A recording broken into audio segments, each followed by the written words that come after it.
अस्सलाम वालेकुम जी। आप देख रहे हैं हालात। मैं हूं नौशेरवान और मेरे साथ मौजूद हैं सीनियर सहाफ़ी सईद चौधरी साहब। सर कैसे हैं आप? ठीक है, फर्स्ट क्लास। सर आज फिर सुप्रीम कोर्ट में वो सदारती रेफरेंस की समाअत थी।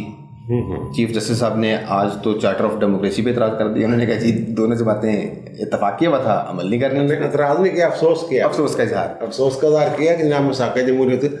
यार ये बात जो है ना, पीटीआई वाले कर रहे थे तसलसल के साथ। जनाब इन्होंने मसाक़ जमहूरियत में ये तय किया था पीपल्स पार्टी और नून लीग ने कि जनाब ओपन बैल्टिंग के ज़रिए इलेक्शन होंगे सेनेट वगैरह के। और इन्होंने वो जोर भी दिया था जब सेनेट का चेयरमैन और वाइस चेयरमैन का हो रहा था मामला, तो उन्होंने कहा तो ओपन कर रहे हैं, ये करें वो करें। उस वक्त 226 इनको याद आ रही थी पीटीआई वालों को।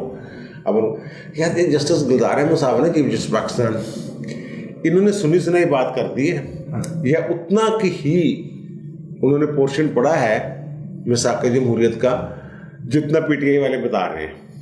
अगर जो मसाक़ जमहूरियत पे पूरी तरह अमल हो जाता ना, तो आज जस्टिस गुलजार अहमद यहाँ ना बैठे होते, ये बात ना कर रहे होते। उसमें यह भी था कि कोई भी ऐसा जज जिसने कभी भी जिंदगी में पीसीओ के तहत हलफ उठाया हो, कभी भी, बिल्कुल वो चीफ जस्टिस नहीं बन सकेगा। उन्होंने ये कहा था। और उन्होंने कहा था कि कॉन्स्टिट्यूशनल कोर्ट होगी जो आईनी मामला को वही देखेगी। और ये जस्टिस गुलजार साहब जो हैं, इन्होंने 27 अगस्त 2002 को हलफ उठाया था बतौर जज सिंध हाई कोर्ट। 2002 में अभी इलेक्शन भी नहीं हुए थे और मुशर्रफ का दौर था और पीसीओ के तहत हुकूमत चल रही थी। बुरी आईनी फरमान ना, बिल्कुल ठीक है ना। और उसको एलएफओ का नाम दिया हुआ था और इन्होंने हल्फ उठाया था पीसीओ के तहत, पहला हल्फ, बिल्कुल ठीक है ना। मुशर्रफ की वफादारी का हल्फ उठाया था इन्होंने। अगर मसाक़ जमहूरियत में अमल हो रहा होता तो फिर वो यहाँ ना बैठे होते।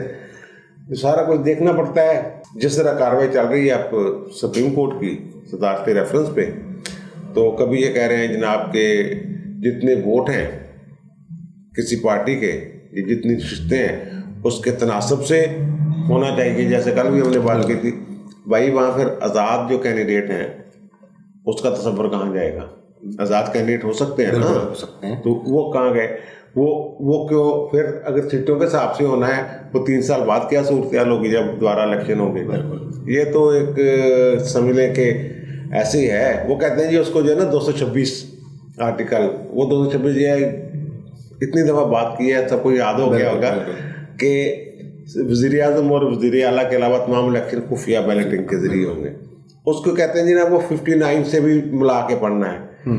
59 ये है कि सेनेट के इलेक्शन होंगे और जो सूबाई असम्बलियाँ हैं उसके अरकान 1 ट्रांसफरेबल वोट के जरिए अरकान सेनेट का इंतखाब करेंगे। इसकी तशरीह उन दोनों को जोड़, जब एक आर्टिकल में आ गया मुकम्मल तौर पे ना खुफिया, हर एक के साथ लिखना खुफिया ज़रूरी नहीं है। ये तो ऐसे ही है ना, सारी दुनिया को पता है कि बीकन और वो एचसन कॉलेज है वो माल रोड पे है, ठीक है ना। वो लिख दें जनाब एड्रेस के माल रोड, एचसन कॉलेज माल रोड लाहौर, पहुँच जाएगा वहाँ खत जो भी है, जब बंदे ने माल रोड पे आ जाना भी। अब अदालत ये कह रही है कि जनाब नहीं नहीं नहीं नहीं नहीं नहीं नहीं ये तो माल रोड कितों ले आंदा, वो तो पीछे एक ठंडी सड़क आ, एक कोना ना उसके साथ लगता है एचसन कॉलेज। वो कहेंगे वो ठंडी सड़क पे है। ये कह रही है सुप्रीम कोर्ट यार, ये कह रही है कि एचसन कॉलेज माल रोड पे नहीं, क्योंकि उसका एक कोना ठंडी सड़क के साथ भी लगता है और एक गेट उसका नहर की तरफ भी है, इसलिए माल रोड पे वो नहीं है।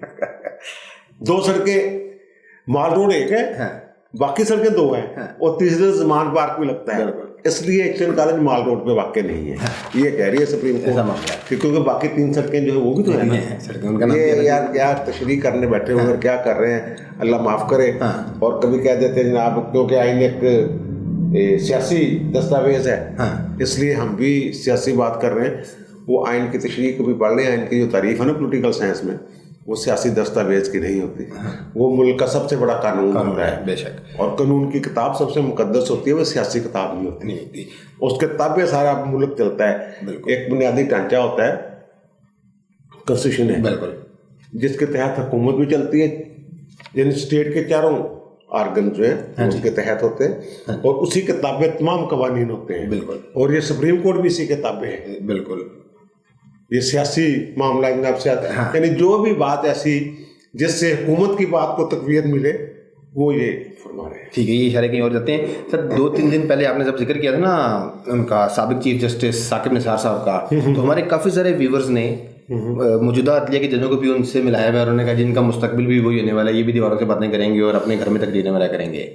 लेकिन हमारे एक सब्सक्राइबर हैं उस्मान रज़ाक साहब, उन्होंने आपसे एक बड़ा वैलिड सवाल पूछा हुआ है। उन्होंने इसी तनाजुर में ये इलेक्शन कमीशन वाली बात पे कि क्या किसी एक आईनी इदारे का सरबराह किसी दूसरे आईनी इदारे के सरबराह को डिक्टेशन दे सकता है? देखें ना, ये सदारती रेफरेंस जो है उसमें एक सवाल है कि जनाब ये खुफिया बैलेटिंग के जरिए हो सकता है, ये बता दें।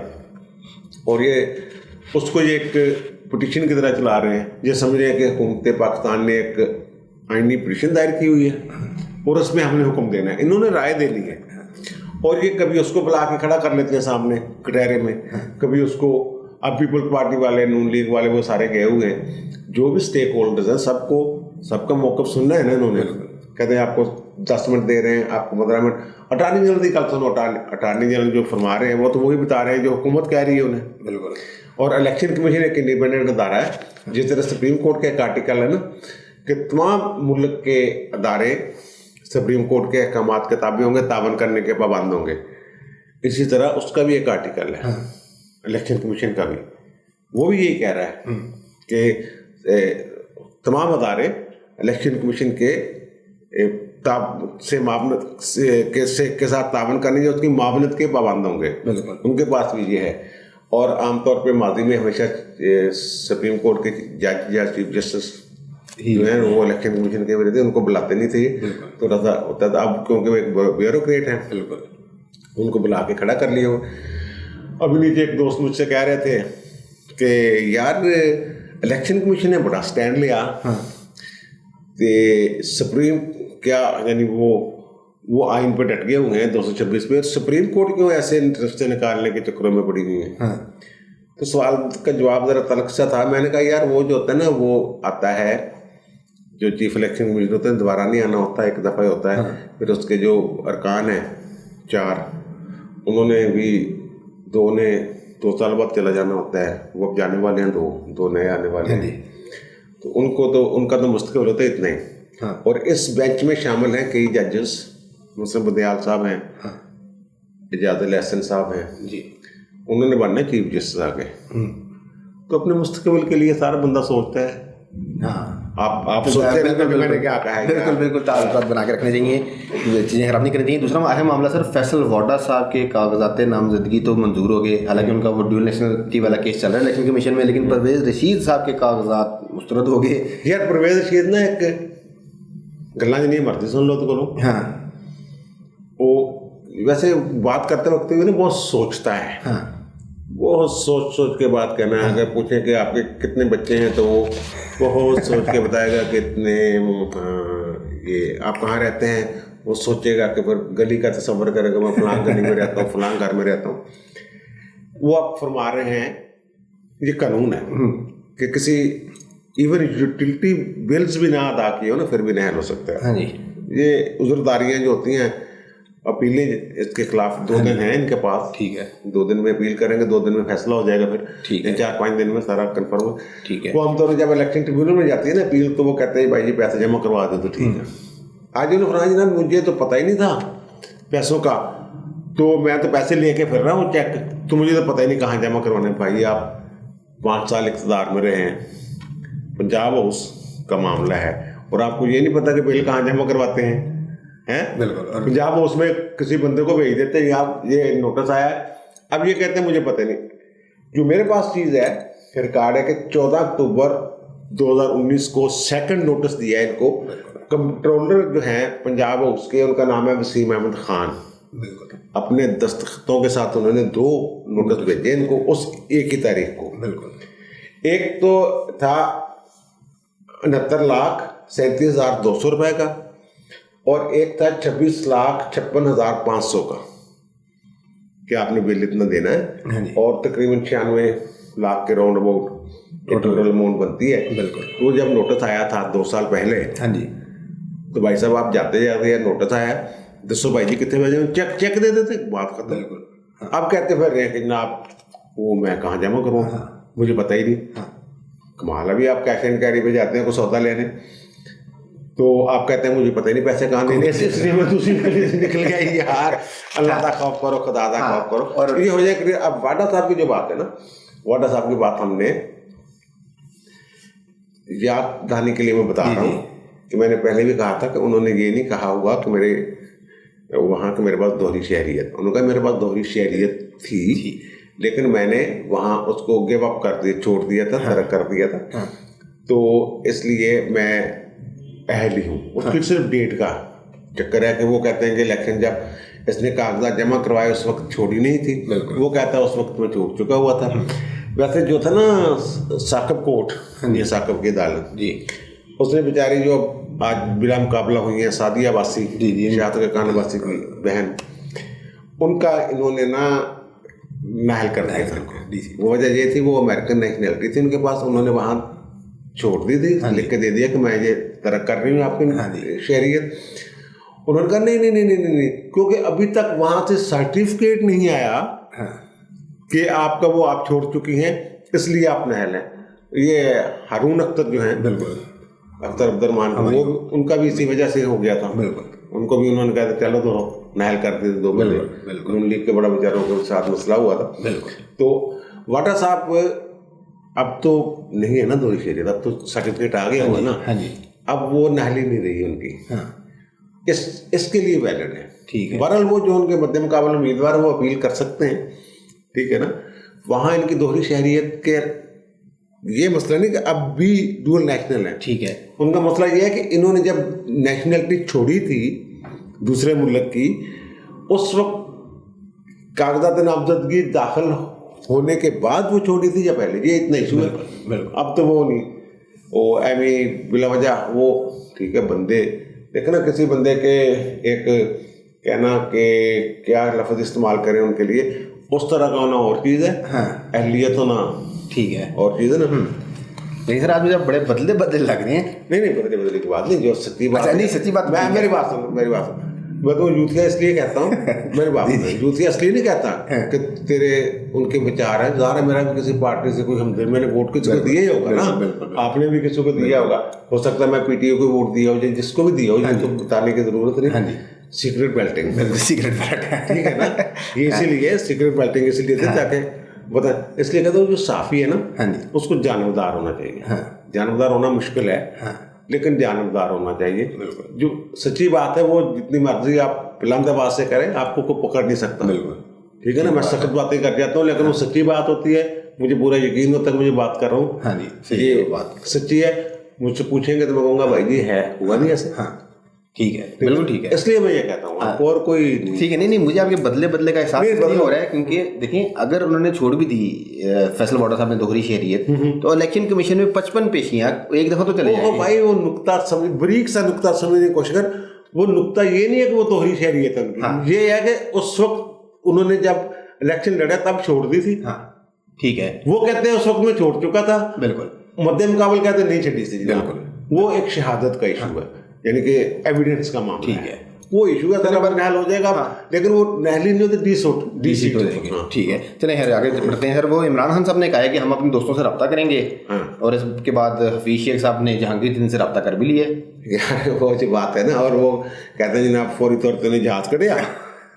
हफीज शेख ने कहा और तुमने जहाज निकाला और फैसलाबाद पहुंच गया, राजा रियाज हमसे मिला है। तो राजा रियाज ने कहा आओ जी पाजी आ जाओ, ठीक है ना। फिर वो लेके गए हैं शेर वसीर के घर, और वहाँ से वो एक क्या नाम उनका यार, खुर्रम शहजाद साहब जिनकी बेटी की शादी, उनको मुबारकबाद भी दे दी उन्होंने कि ठीक है ओके भाई, और ख्याल रखना अपने हफीज शेख का।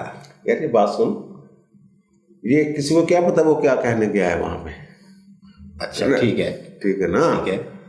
तो हुजूर वाला ये हैं जिलानी साहब के कजन के हस्बैंड, बिल्कुल खालाजाद बहन, ठीक है, जो उसके हस्बैंड ने। फैमिलियों को बड़े रोले होते हैं, बिल्कुल ठीक है ना। वो महमूद अहमद जिनकी हकीकी बहन है, वो खालाजाद भाई है ना जिलानी के। हाँ जी, उनके जरा तरीन साहब के साथ थोड़ा सा मामला हो गया था, हिसाब किताब जमात अफ्रीका च ना ਉਹ ਫੈਮਿਲੀ ਜਿਹੜਾ ਹੁੰਦਾ ਜਦੋਂ ਕਾਰੋਬਾਰ ਵੰਡੀ ਦਾ ਤਾਂ ਕਹਿੰਦਾ ਤੂੰ ਇੰਨੇ ਕਰੋੜ ਖਾ ਗਿਆ ਮੇਰੇ, ਇਹ ਤਾਂ ਅਰਬਾਂ ਦਾ ਕੰਮ ਹੈ ਨਾ ਕਰੋੜ ਦਾ ਨਾ। लेकिन इसका मतलब ये नहीं कि इनके तलकात ऐसे हो गए।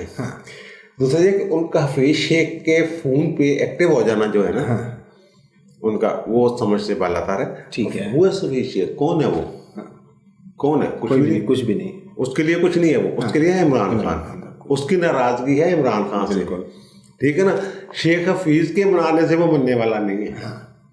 वो जनाब तो सरनाल आ जाओ, पुराने वर्कर हो, उन्हें क्या चल, ठीक है ना। अब मियां इफ्तिखार है पीडीएम के तर्जमान, उन्होंने कहा है जनाब कि वो एक्टिव नहीं हुए जहांगीर तरीन।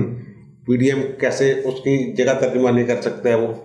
इसका मतलब है कि उनके साथ पहले से उसके मामला पीडीएम वालों के साथ ठीक है कि भाई जी मैं थोड़े नाल हाँ, तुम छो, परेशान ना हो। मैं यूसुफ असली पहले गल कर चुके हैं कि यूसुफ गलानी के साथ ये जो इर्द गिर्द लोगों की बात कि ये लोग उनके साथ हो सकते हैं। अब देखें कि उनके करवट बैठता है, लेकिन हफीज शेख के कहने पे वो एक्टिव नहीं होंगे। लेकिन जो खबरों में रिपोर्ट है, वैसे बता रहा हूँ आपको सिर्फ कि वो हफीज शेख साहब ने कहा ना जी मैं उम्मीदवार हूँ, उन्होंने कहा आप हमारी पार्टी के उम्मीदवार हैं, आप टेंशन ना लें। केड़ी पार्टी थे तो कट देता है उन्हें, सेक्रेटरी भी नहीं रहे, महल हो चुके हैं, ठीक है ना। और फौरन फिर उसने जहाज निकाल लिया। माल है यार, जहाज स्टार्ट ही बैठा थी। अच्छा सर, वो हमारे एक सब्सक्राइबर एक व्यूवर हैं हसान मलिक साहब, उन्होंने कहा आपने टॉर्च की रोशनी डालनी है अच्छा हफीज शेख साहब पे, क्या वो ड्यूल नेशनल हैं, और अगर ड्यूल नेशनल हैं तो वो सेनेट के उम्मीदवार किस तरह? ओके ओके ओके ओके यार, ये जो होता है ना ऐसे जैसे शौकत अजीज है, हाँ जी, ये हफीज शेख है, हाँ जी, ये सारी जिंदगी गुजारते हैं बाहर, हाँ। अमेरिका, बरतानिया, ये वो तरक्की याफ्ता ममालिक, हाँ जी। इसके पास ड्यूल नेशनलिटी नहीं है, ये पाकिस्तान के रहायशी हैं, ये वारदात डालते हैं, हाँ। वो वारदात ये है मसला अमेरिका में ये कहीं का जॉब कर रहे हैं जहाँ पे, हाँ जी, वो वर्ल्ड बैंक का उसका बिल्कुल आपको पता ही है, हाँ जी, लेकिन के बंदे IMF वगैरह नौकरी कर रहे होते हैं, ये वहाँ की रेजिडेंस वीज़ा लेते हैं, हाँ। पासपोर्ट नहीं लेते। उसका एक फ़ायदा होता है, जो रेजिडेंस वीज़े में होते हैं या नौकरी करने गया होता है बंदा बाहर, उसके टैक्स नहीं देना पड़ता उनको उस तरह जैसे वो देते हैं, ठीक है ना।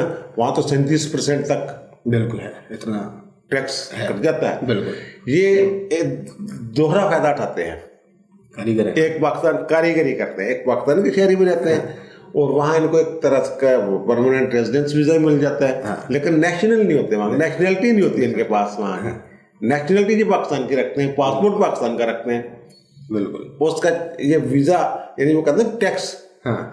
टैक्स चोरी करने के लिए, अगर सादा इमरान खान के जुबान में कहें, टैक्स चोरी करने के लिए ये नेशनलिटी नहीं छोड़ते पाकिस्तान, बिल्कुल, ठीक है ना। और जो आपने बात की थी ना इमरान खान की कि उसने कहा हम अपने दोस्तों से रब्ता करेंगे, आखिरी बात है, इसके बाद सवाल कोई नहीं होगा। टाइम एक छोटी सी बात नहीं, सवाल वो बात कर लेते हैं। ओके, आज एक खबर छपी हुई है, अखबार की लीड है, कि इमरान खान ने अपने पार्टी वालों को कह दिया कि बंदे तोड़ो, ये लीड है, बिल्कुल, कि उनके बंदे तोड़ लिया। और खुद भी कहते हैं हम दूसरी जमातों में मौजूद अपने दोस्तों से रब्ता करेंगे, और भाई करप्शन तो ये हो रही है, फिर ये करप्शन नहीं हो रही, एक वज़ीर आज़म प्रेशराइज कर रहा है दूसरे लोगों को कि जनाब साढ़े बंदे ने वोट देना, फिर वो इजाजत जस्टिस इजाजत वाली बात कहाँ चलेगी और चीफ जस्टिस वाली बात कहाँ चलेगी? आप आखिरी सवाल कर लो। नहीं, सवाल सर आपका कमेंट लेना है, आज इमरान खान साहब की तीसरी शादी की तीसरी सालगिरह है।